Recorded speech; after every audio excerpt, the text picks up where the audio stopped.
Chers internautateurs et internautatrices, bienvenue dans cette actualité sont tendue car il est question d'agents secrets. Donc KGB, CIA, tout ça, guerre froide et tout. Donc forcément des micros partout. En tout cas, sous le montant de nos invités que j'ai ici, juste à côté de moi, c'est-à-dire l'un des co-auteurs. Hein, ah non, c'est un auteur, parce que l'autre c'est un illustrateur qui n'est pas là. Exactement. Donc l'un des auteurs, c'est Monsieur Arnaud Ladaniou. Ladanius, oui, avec le S. Ah, on dit le S, Ladanius. Ah, t'es pas breton, toi? Non. Non, parce que les autres sont plus ou moins bretons, c'est ça? Bernet. Voilà, Monsieur Arnaud, qui est l'auteur de Agents secrets, et c'est édité par Pléiade Game. C'est pour ça que nous avons une partie de la Pléiade Team. Monsieur Cyril, comment ça va bien, Monsieur Cyril? Très bien, voilà. très bien. Dirilou, hein, Dirilou, oui, ça va au cas où. Et nous avons Monsieur Henri, qui est un auteur, mais qui va se taire, parce qu'on lui a dit tu vas faire potiche. On a dit je me tais et je montre pas mes mains sur la table. Ouais, mais tu vois, tu viens de parler, tu as déjà rompu. Le mec, il sait pas, parce que souvent, on met des filles en potiche, on s'est dit que ça serait bien de rééquilibrer. On met, ouais, c'est bien, tu vas pouvoir le flinguer. En met un homme en potiche. Ça manquait de barbe. Merci de servir de miroir, en fait, c'est ça. Bien, nous sommes là pour parler de ce jeu, Agents secrets, avec des S partout. C'est signé Monsieur Arnaud, qui est ici présent. Oui. Pléiade, on l'a dit. C'est illustré par Monsieur Laurent Lefebvre. Tout à fait. Hein, on prononce le U, Lefebvre. Voilà. Ok. C'est un jeu pour 6 à 12 joueurs. Oui. Bah, vous aimez bien, plus on est nombreux, plus c'est rigolo. 10 ans minimum. Oui. Et c'est un jeu de 30 à 45 minutes. Tout à fait. Alors les plus corps d'entre nous savent que c'est une espèce de relookage, parce qu'il y a déjà eu cette version-là. Fait péter. Voilà, ça c'était la mouture 1. La mouture 1, c'était un des premiers jeux de Pléiade. Alors non, ce qui s'est passé, c'est que notre tout premier jeu s'appelait New York Kings. Ouais. Ensuite, celui-ci est somme toute encore assez récent, mais on l'a sorti en série très limitée pour Cannes cette année. D'accord, en février donc, voilà. février-mars. Il a en toute petite édition. Et puis comme nous avons trouvé un nouveau distributeur et que nous avons une sortie d'un autre party game qui s'appelle Boomboken, dont peut-être on parlera, il a été parlé. Ouais, enfin, voilà. La fin de partie, je dois dire que voilà. Bon. Mais en tout cas, c'est... là, il y a un diptyque, c'est 2 party games, et donc comme on changeait et de distribution et on sortait celui-ci, on s'est dit c'est l'occasion de mettre Agent secret dans cette boîte. D'accord, c'est un tirage en fait. Voilà, tout à fait. Mais avec nouveau visuel, avec voilà, c'est le jeu le même. Mais il a été relooké. D'accord, mais vous avez fait comme pour l'autre, c'est-à-dire maintenant on a des langues supplémentaires, on doit le travailler en anglais, en allemand aussi, donc c'est des livrets supplémentaires.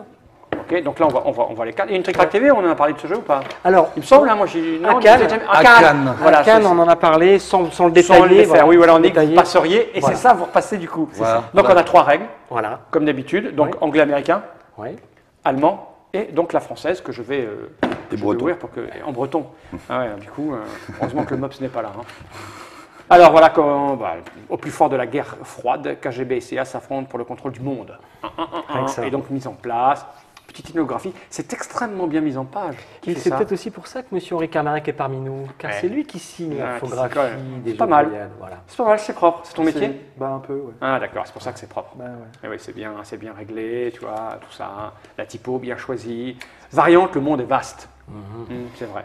On a tendance à croire qu'il est petit. Et non. Mais non, il est plus vaste. gros que ça. Il rentre dans cette boîte. Exactement. Voilà. Avec derrière les petits rappels et mise en page Henri et Kermarek, qui lui est forcément.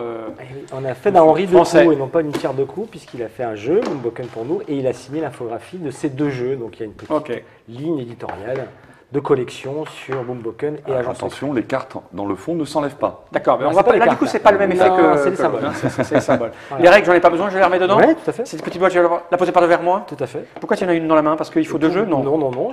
C'était pour histoire, oui, parce que tu n'aimes pas avoir les mains vides comme moi en fait. Donc ça. Le matériel est là. Oui. Et on fait quoi? Une petite explication? Ou on joue en expliquant? Le truc, ça se joue à 12. Ah oui, d'accord. Enfin, de 6 à 12 joueurs. 6 à 12 okay. joueurs. On va expliquer comment ça fonctionne, parce qu'on est que 4. Voilà. Donc explique-nous comment ça marche. Oui, parce qu'on n'avait pas eu l'occasion de le voir dans le détail, donc là on va pouvoir regarder ça dans le détail. Petite explication du jeu. Allons-y. Nous commencerons dans ce jeu par mettre en place le théâtre des opérations. D'accord. C'est quoi l'idée globale? Alors l'idée globale, guerre froide. C'est un party game Party game par équipe. D'accord. Donc on est entre 6 et 12 joueurs, ça se joue aussi en nombre impair. On s'est répartis équitablement de chaque côté de la table. Voilà. En 2 équipes, CIA et KGB, opposées.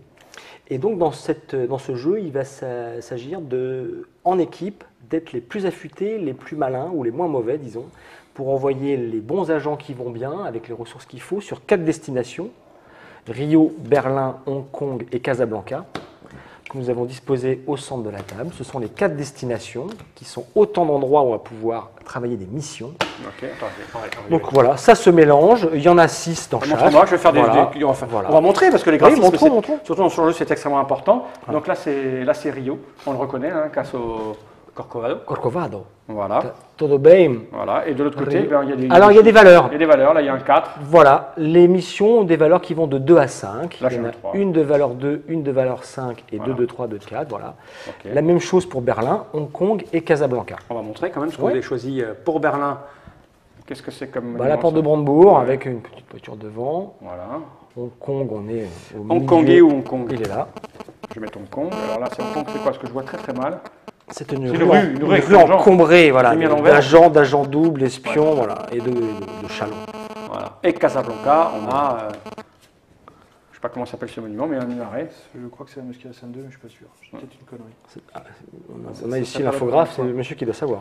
hein. Non, il devrait, mais je ne sais pas. Hop, alors tout Voilà, ça. donc ces est mis- cartes sont mélangées par destination, les Rio d'un côté, les Berlin de l'autre, les Hong Kong, Casablanca. on Et les met valeurs face. Voilà, face cachée.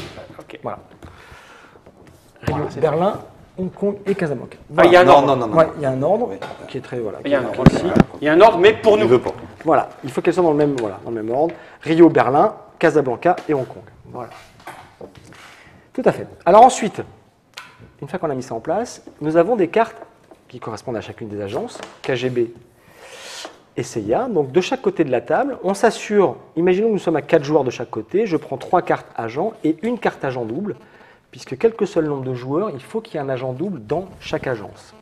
Imaginons donc qu'on ait 4 joueurs de chaque côté, je prends 3 agents et un agent double. Ces cartes sont mélangées et on donne une carte à chaque joueur qui donne son identité secrète pour la partie. Donc D'accord. vous êtes Ah oui, on sait qu'il y a un soit mec à nous de l'autre agent côté. loyal, soit vous êtes agent double avec cette icône-là, un peu différent. Vous travaillez en je fait vais pour montrer. l'équipe d'en face. Ça, c'est quand on est de la. Ça, c'est le même dos pour tout le monde.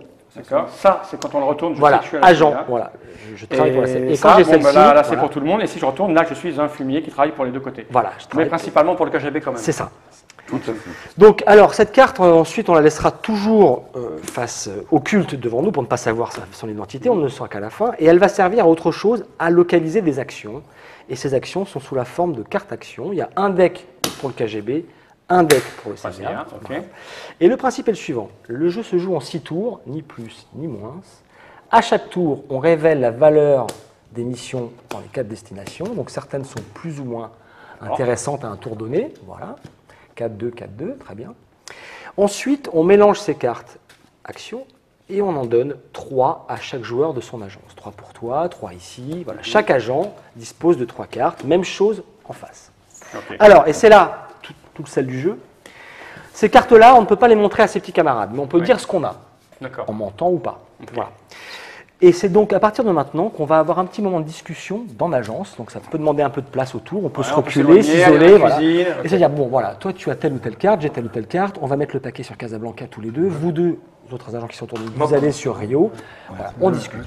Dès qu'on est prêt, on va choisir une de ces 3 cartes, dans sa main, et l'orienter grâce à la flèche qui se trouve dessus. Il y a Ouais. une flèche ici. Alors, je vais montrer. Voilà, il y a une carte, petite ça. flèche dans le dos de chaque carte action. Il y a une petite flèche qui permet, quand on a sa carte, donc agent devant nous, on met la main ici et on décide secrètement de la jouer en fonction de l'orientation qui est devant nous. Si je la mets flèche vers le haut, je vais aller à Hong Kong. Flèche vers le bas, Ah, mais toi, Casablanca. on va montrer Voilà. le temps que notre voix, Voilà. il va faire au-dessus. Voilà, ça c'est la carte. Là, par exemple, cette action que j'ai décidé de jouer, si je veux la jouer à Hong Kong, je vais orienter la flèche vers Hong Kong. Mais tu fais par rapport avec ta main. Voilà, pour que l'équipe d'en face ne le voit pas. Attends, Voilà. regarde. Vas-y, mets ta main, on va regarder sur du dessus. Voilà, il est comme ça, le garçon, et là il décide. Et là, je vais jouer à Hong Kong, Voilà, là il veut Rio. jouer à Rio. Casablanca ou Berlin. Ok. Une fois qu'une agence a terminé sa programmation, Ah, moi, je suis comme ça, moi. elle annonce qu'elle part en opération, ce qui veut dire qu'en face, ils ne peuvent plus discuter, ils doivent placer leurs actions en silence. Donc il y a un petit côté timing, si on est bien organisé, on doit pouvoir se mettre d'accord avant l'équipe d'en face. D'accord. Une fois que tout le monde a placé son action, on la dispose, cette carte, là en l'occurrence à Berlin, donc je mets toujours face cachée devant Berlin Moi, côté je fais CIA. Casablanca. Voilà, donc les cartes Lui, finalement, il fait ça. voilà, on était 4. Ça, Voilà. Ok. Mais on met en deux, 4. là, on Voilà. compte, Il y a 4 joueurs, 1, 2, 3, 4, 4 cartes il action. fait à Voilà. Berlin. Voilà. Donc pour indiquer que j'étais à Berlin, je mets Berlin lisible en haut. Toi, tu t'es mis à Casablanca, Casablanca lisible, voilà, ici. Donc, voilà. On a joué notre première carte. Il nous reste 2 cartes en main. En fonction de ce qui a été joué, sans en connaître la nature, on voit un petit peu le nombre de cartes jouées, on va pouvoir rediscuter pour la deuxième carte. Sans dire toujours ce qu'on a. Hein. Voilà, bon, on continue à mettre le paquet à Berlin. Si vous parlez, on va pas entendre ce qu'il dit pour l'explication.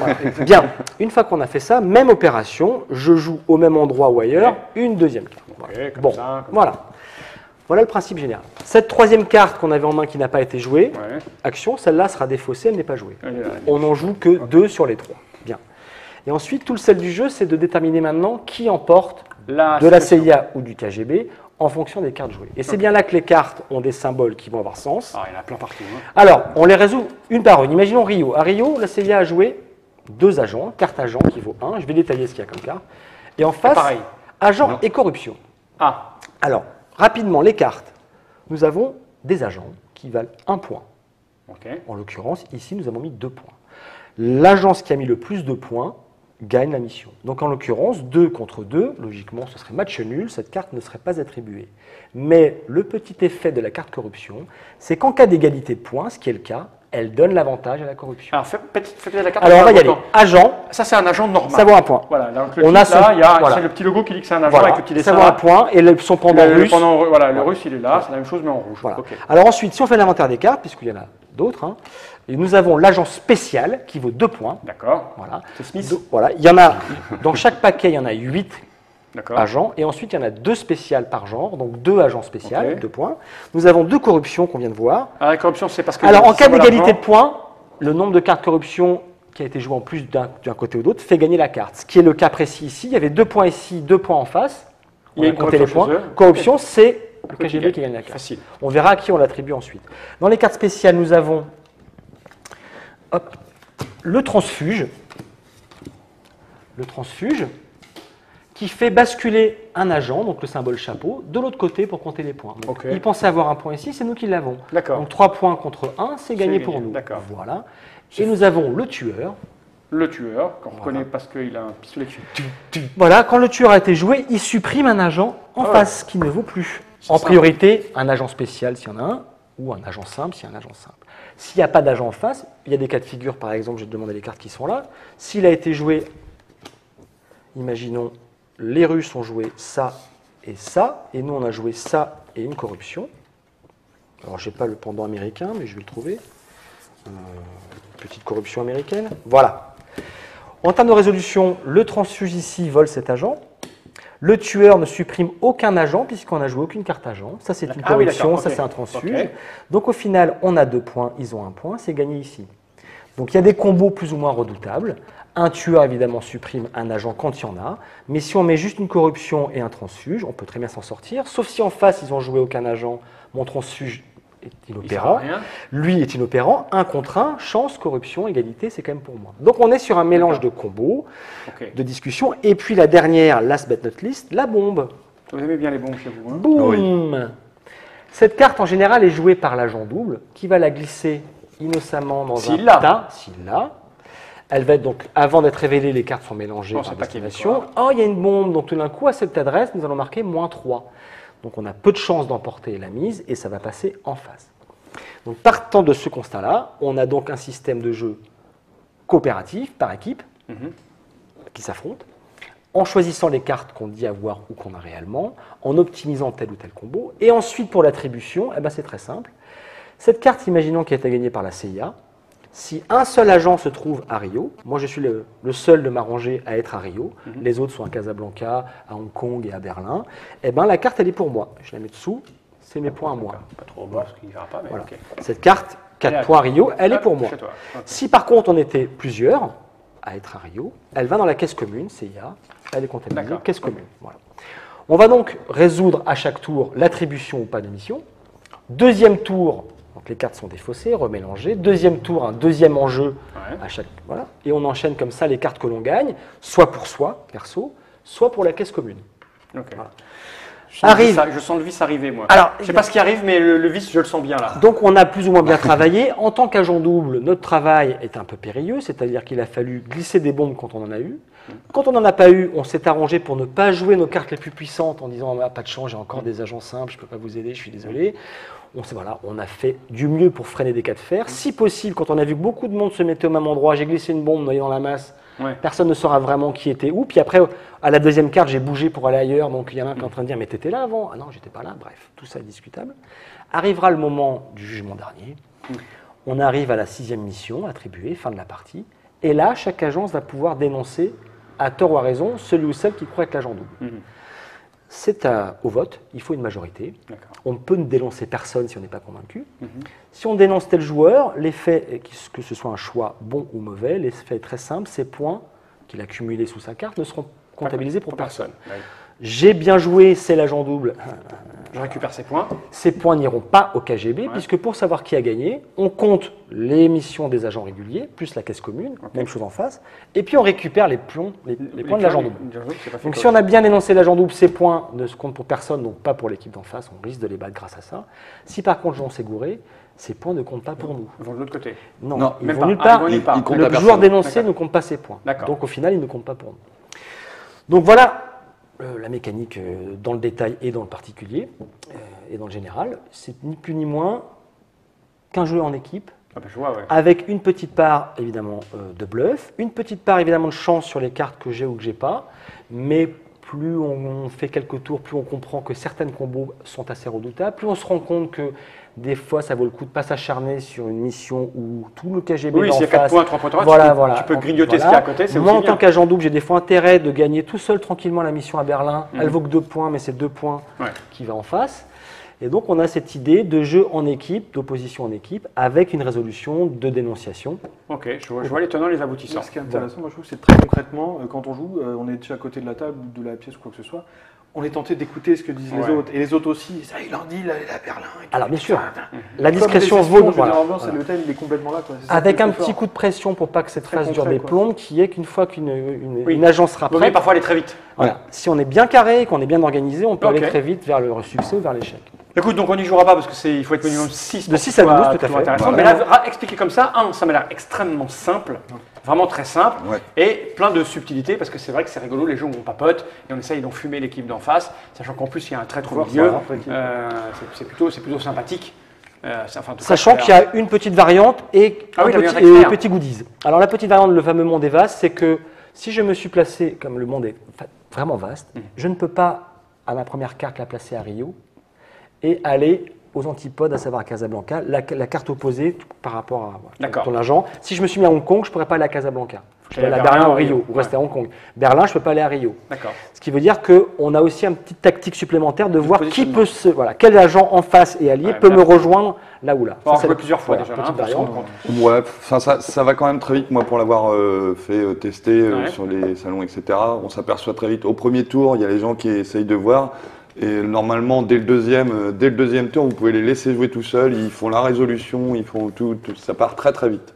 Une fois qu'ils ont pigé la première résolution. Sur l'iconographie, et c'est aussi pour ça qu'on a profité d'une édition, puisque nouvelle collection, nouveaux distributeurs, c'était aussi l'occasion de revoir, parce que on est très à l'écoute de ça, un petit écueil sur notre première série prototype, première série qu'on a sortie, qu'effectivement les icônes étaient pas très désuets, pas très claires, donc on a profité du talent d'Henri, qu'on sollicitait sur Boomboken, pour une petite touche beaucoup plus immersive, beaucoup plus sympa graphiquement. Là, ça va très vite de comprendre le principe et comment ça passe. Et les goodies, tu dis. Alors oui, pour Essen, il y aura 2 directeurs d'agence, KGB et CIA, donc avec un beau pentagone et un beau Kremlin derrière. Voilà, 2 cartes qui seront offertes avec Agent Secret en festival et notamment à Essen, qui rajoute une petite variante où à chaque tour, cette carte change de joueur dans chaque compagnie. On est d'accord d'agence. Et quand on est chef, on a un privilège, c'est qu'on peut regarder entre la pose des 2 cartes une destination, voir ce qui a été joué. Soit en face, soit chez nous, pour traquer, avoir un indice sur soit la taupe, soit en face, l'état des forces. Donc ça donne un petit bonus qu'on n'a qu'une fois tous les 3, 4, 5 ou 6 tours, si on joue à 4, 5, 6, qui donne une petite visibilité. Ça s'arrête quand en fait un tour 6 tours. 6 tours. Il y a 6 cartes au départ, c'est vrai. Il l'a dit au départ. Voilà. Comme d'habitude. Il l'a dit au départ. Et donc juste pour préciser, on a donc 3 cartes en main. Donc il y en a toujours une qui est défaussée, et ça c'était parce que il y a 2 bombes dans chaque paquet, et si jamais on est un agent, il faut pouvoir au moins se séparer d'une bombe, et la deuxième par contre... Et puis c'est aussi ce côté, ne pas jouer celle qu'on estime être la plus intéressante quand on est agent double, ou au contraire pouvoir se défausser d'une qu'on ne veut pas jouer. Voilà. Donc ça se joue avec 3 cartes à chaque tour, on en choisit 2 et on discute beaucoup surtout. Donc, c'est prévu pour Essen 2014, soit fin octobre. Je pense pas qu'il sortira exactement. Il sera disponible à Essen, je pense, si les boîtes arrivent. Donc, on fera jouer. Il y aura quelques boîtes, c'est ça? Il y aura les goodies avec. Mais en boutique, autant Boomboken sortira en même temps en boutique. Autant là, il y a un petit décalage. Autant là, je pense qu'il va être un petit peu décalé. D'accord, ok, bon, on en reparlera à ce moment-là. Et ça coûtera 20 € aussi autour. Même ordre d'idée pour cette gamme-là. J'aime beaucoup ça me fait penser à deux choses. Ça me fait penser à des agents très spéciaux, The Man from Uncle, je ne sais pas si vous connaissez, ou alors Destination Danger. Je ne sais pas si vous connaissez les séries des années. Destination Danger, c'est la série dans laquelle le personnage, alors c'est une rumeur, une analyse qui veut ça, le personnage du prisonnier, vous connaissez Prisonnier? Bien sûr. Voilà. Avant d'être prisonnier, il était dans Destination Danger, agent secret anglais. Ah oui, d'accord. Et comme il démissionne à la fin de la série, on a dit, les gens, les très très fans, ont dit, et voilà, c'est lui. Il a été mis dans le village. Et ça me fait penser à James Bond, avec un des premiers, avec, comment il s'appelait Timothy Dalton, je crois. Il y avait je ne sais plus comment s'appelait la minette. Il y a Zaya Vashnichkova, là, je ne sais plus comment. La russe. La russe qui était très très sexy. Très, très, enfin, en tout cas, c'est très. Ouais, il y a aussi un peu Tilsa, la tigresse du goulag. C'est exactement ça. C'était vraiment le côté un peu pulp. Moi, c'est ce qui m'a motivé dans la création de ce jeu, parce qu'il a aussi une préhistoire, le fameux module 6, mais vous en saurez peut-être plus si vous creusez sur Trick Track ou ailleurs. Module 6. Le module 6, parce que ce jeu a une petite histoire un peu anecdotique d'amis qui nous ont ramené un protocole de jeu de Cuba des années 60, visiblement, avec quelques cartes et une règle de jeu en cyrillique. Un protocole de jeu en cyrillique. Un protocole. Et une fois qu'on l'a traduit, on s'est rendu compte qu'effectivement, c'était un jeu par équipe de mise de cartes secrètes. Il y avait des éléments de cette mécanique. Ah ouais. Voilà. Donc, on a, nous, été convaincus qu'on était tombé sur un jeu de la guerre froide, de simulation, de dénonciation, de trade, de jeu en équipe. Comme il y a eu pas mal de jeux psychologiques pour tester cette capacité à dénoncer, de ne pas dénoncer. Alors que c'était juste un jeu à boire pour déshabiller les filles. Je pense. Et donc, on est parti de ça et on s'est dit, donc oui, la guerre froide, oui, ces années-là, parce que même si la guerre froide, malheureusement, ressurgit un peu dans l'actualité en ce moment, c'est vrai que les grandes années, pour nous, c'est être client de cette période-là. Je viens de voir marqué Wingo Game. Oui, c'est notre fabricant. C'est le fabricant? Voilà. Et Wingo Game. Wingo Game. C'est un fabricant de jeux. Ils sont où ces gens-là? Ils sont en Chine, Shenzhen. Ah, c'est d'accord, ok, d'accord. Et comme ils bossent vachement bien et que. Vous les mettez dessus. Voilà. Gage de qualité finalement. Voilà. Et d'ailleurs, c'est eux qui offrent le petit goodies. Ah ouais, en plus, oui, alors dessus. Voilà. Alors ça, c'est fort. Voilà. C'est eux qui nous offrent ça. Un goodies par le fabricant. Ouais. Voilà. Puisqu'on a un rapport vraiment assez serré avec eux, voilà, et on trouve ça vachement bien. D'accord. Merci pour ces petites explications qui étaient ma foi nécessaires. Ça a l'air plutôt sympathique comme petit. C'est-à-dire qu'il faut être entre 6 et 12, donc c'est vrai qu'il faut être nombreux. Mais c'est bien, les jeux à nombreux, c'est bien ça. Les jeux à 2 et les jeux à nombreux, c'est le marché. Merci monsieur Arnaud. De rien. Merci monsieur Cyril. Bien. Et merci monsieur Henri. Mais tais-toi. Ouais, c'est une potiche. Les potiches n'aiment pas. Tu vois, les filles savent le faire. Se taire. Pas les garçons. Mais en même temps, mieux que tu parles, parce que sinon, il n'y a rien à regarder. C'est le truc, ça. C'est pas. Je vais pas mal le prendre. Je vais pas mal le prendre. À bientôt pour de nouvelles aventures. Allez, en route. Jenny Rye.